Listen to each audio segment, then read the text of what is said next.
గురుభ్యో నమః. శ్రీ మహాగణాధిపతయే నమః. శ్రీ సరస్వతి నమః. భక్తులరా, వాల్మీకి మహర్షి రచించిన శ్రీమద్ రామాయణం యథాతథంగా చెప్పుకున్నాం. ప్రతి శ్లోకం దాని అర్థం. ఇందులో భాగంగా నిన్నటి వరకు మనం బాల అయోధ్యారణ్య కిష్కింద సుందరకాండలు పూర్తి చేశాం. యుద్ధకాండలోని 39వ సర్గ వరకు చెప్పుకున్నాం. ఈరోజున 40వ సర్గను ప్రారంభం చేద్దాం. ప్రారంభించే ముందు వాల్మీకి మహర్షిని ప్రార్థన చేసుకుందాం. కుజంతన్ రామ రామేతి మధురం మధురాక్షరం ఆరుహ్య కవిగా శాఖా మందే వాల్మీకి కోకిలం. తతో రామ సువేలాగ్రం యోజనద్వయమండలం ఉపారోహత్ సమగ్రీవో హరియుధై సమన్విత. ఆ తర్వాత రాముడు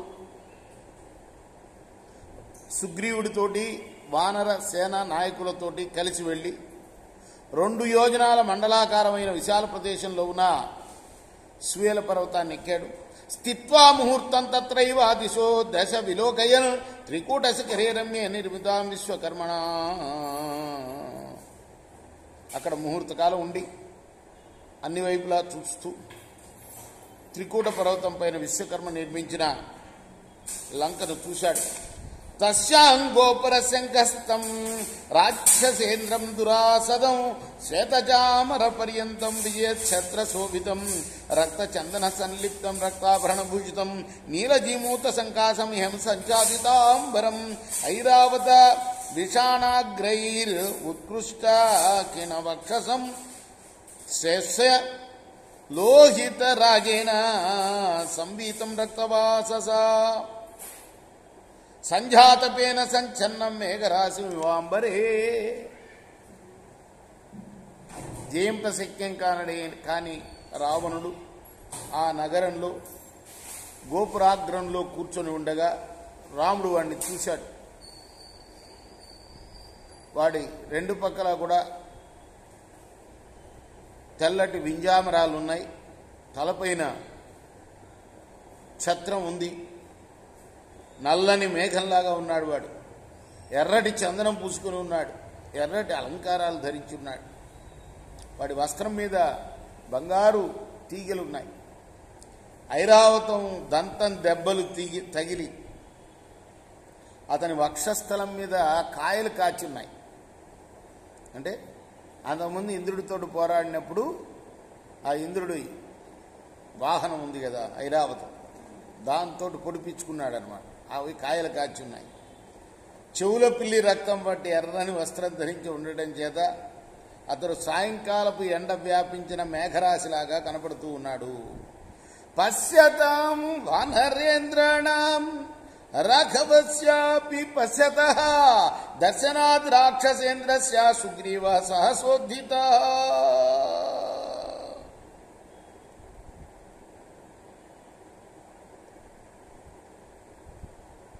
వాడు హఠాత్తుగా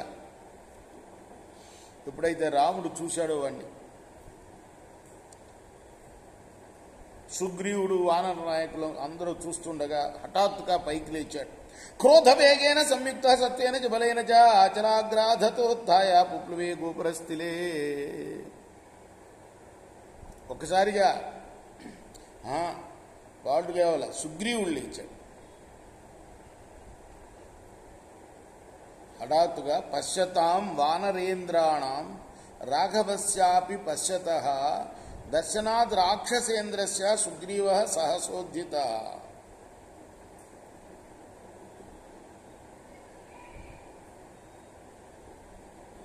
ఒక్కసారిగా సుగ్రీవుడు వాడిని చూడంగానే, అంటే ఒక్కసారిగా కోపం వచ్చిందన్నమాట వాడికి. అంటే మిత్రుడికి ఎంత గొప్ప మిత్రుడో తెలుస్తుంది. మిత్రుడికి శత్రువు తనకు కూడా శత్రువే కాబట్టి రాముళ్లాగా ఆవేశం ఆపుకోగల సమర్థత లేదు సుగ్రీవుడికి. అందుకోసం ఒక్కసారి ఆవేశంతో కోపంతో ఎగిరి ఆ గోపురం పైన దూకాడు. స్థిత్వా ముహూర్తం సంప్రేక్ష నిర్భయేన అంతరాత్మన తృణీకృత్య చ తద్రక్ష సోబ్రవీత్ పరుషం వచ. వాడిని ఒక గడ్డి పరకలాగా చూసి రావణాసురుణ్ణి ఇలా అంటున్నాడు పరుషంగా, లోకనాథస్య రామస్య సఖా దాసోస్మి రాక్షస. ఓ రాక్షసుడా, నేనెవరిని అనుకుంటున్నావు? లోకాలన్నిటికీ ప్రభు అయిన రాముడి యొక్క సఖుణ్ణి, స్నేహితుణ్ణి. నమయా మోక్షసేజ్యత్వం పార్థివేంద్రస్య తేజస. ఆ రాముడే నాకు ప్రేరణ, ఆయన దాసుణ్ణి నేను. ఆ తేజస్సు చేత, ఆయన ఇచ్చిన తేజస్సు చేత నేను ఇప్పుడు నిన్ను విడవను. ఇత్యుక్త్వా సోత్పత్య పప్లువే తస్య జోపరి ఆకృష్య ముకుటం చిత్రం పాదయామాస తద్భువి. ఇలా పలికి శీఘ్రంగా వానిపై దుమికి అతని కిరీటాన్ని లాగి కింద పడేశాడు, రావణాసురుడి కిరీటాన్ని. సమీక్షతోన్నమాయాంతం బభూషేతం నిశాచర సుగ్రీవస్తం పరోక్షమే హీనగ్రీవో భవిష్యసి. అలా వేగంగా వచ్చిన సుగ్రీవుణ్ణి చూసి రావణుడు అన్నాడు, నువ్వు నా ఎదురికి రానంత వరకు నువ్వు సుగ్రీవుడివే కానీ ఇప్పుడు హీనగ్రీవుడు సుమా నువ్వు. ఇచ్చోక్తాత ఏతం క్షిప్రం బాహుభ్యామాక్షిపత్తలే కంతువత్స సముద్ధాయ బాహుభ్యామక్షిపద్ధరి. ఇలా పలికి రావణుడు సుగ్రీవుణ్ణి గట్టిగా తన బాహువులతో పట్టి కింద పడేశాడు. ఆ తర్వాత సుగ్రీవుడు మళ్ళీ కింద పడంగానే ఓ బంతిలాగా ఉవ్వెత్తున పైకి లేచి రావణుణ్ణి కింద పడేశాడు. పరస్పరం శ్వేత విదిగ్ధ గాత్రో పరస్పరం శోణిత రక్తదేహో పరస్పరం సృష్ట నిరుద్ధ చేష్టౌ పరస్పరం శార్వలికింసుకానివా.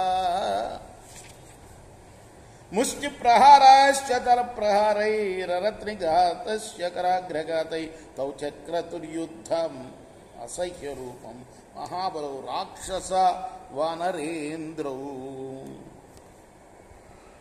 ఆ సుగ్రీవ రావణాసురులు ఇద్దరు కూడా పరస్పరం చెమట కారుతున్న దేహాలు కలవాళ్ళై, పరస్పరం రక్తం తడిచిన దేహాలు కలవాళ్ళై, పరస్పరం గట్టిగా అదిమి పెట్టుకోవటం వల్ల అసలు చేష్టలు ఉడిగిన వారై ఒకళ్ళొకళ్ళు గట్టిగా పట్టుకున్నారు. ఎలా ఉన్నారయ్యా అంటే పుష్పించిన శాల్మలి వృక్షము కింసుక వృక్షంలాగా ఉన్నారు. పిడికిళ్లతోటి అరచేతులతోటి